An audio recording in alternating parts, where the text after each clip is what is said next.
अस्सलाम वालेकुम मोहतरम नाज़रीन कराम।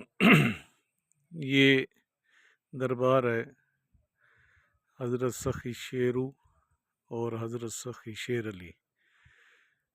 कहावत के मुताबिक ये दोनों भाई हैं और ये कोई 800 साल कदीम यहाँ पे ये ज़ियारत है।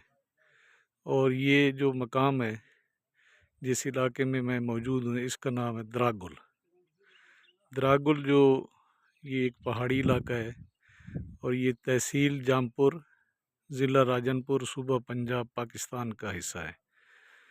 ये एक दुश्वार गुज़ार रास्ता है। इसके बैक साइड पे, जहाँ से मैं फ्रंट से खड़ा हूँ, बैक साइड पे सूबा बलूचिस्तान लगता है। ये एक बॉर्डर एरिया है और यहाँ पे आने जाने की कोई सहूलत मौजूद नहीं है, ट्रांसपोर्ट, रोड, और यहाँ पे पहुँचना इंतहाई मुश्किल मरहला है। तो ये इलाका गुरचानी कबाइल में शुमार होता है और इस वक्त गुरचानी कबाइल में से बाप और दो बेटे जो है तीनों एमपी हैं पंजाब असम्बली में। अगर मटखंड से आप आएँ तो कुछ 13 किलोमीटर का फासला है और इंतहाई दुश्वार गुज़ार है। वहाँ भी वो थोड़ा सा रास्ता ही बना दिया जाए कच्चा तो लोगों के लिए आसानी होगी।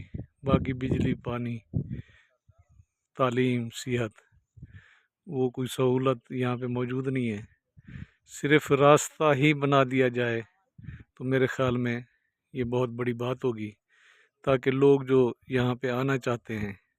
अलबत्ता इस इलाके की खासियत ये है, तहसील जामपुर में इस यहाँ का मौसम मोतदिल है। अभी जून का महीना 21 जून है 2025। तो यहाँ पे मैं अब दिन के वक्त खड़ा हूँ तो मौसम नॉर्मल है, यहाँ पंखे की या किसी चीज़ की ज़रूरत नहीं है।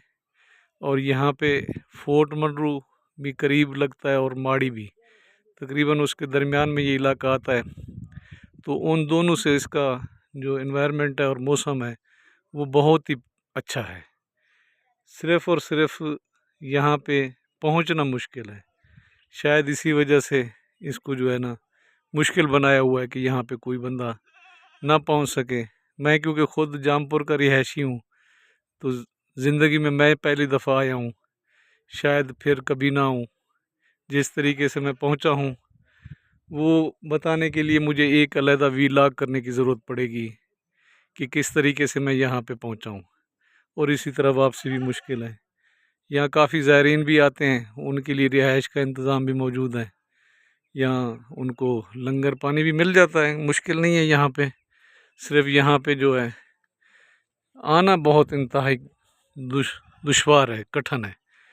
तो क्योंकि मेरा इलाका है, तहसील है, मेरा हक बनता था, मैंने कहा भाई आप लोगों को आगाही के लिए ये बता दूं।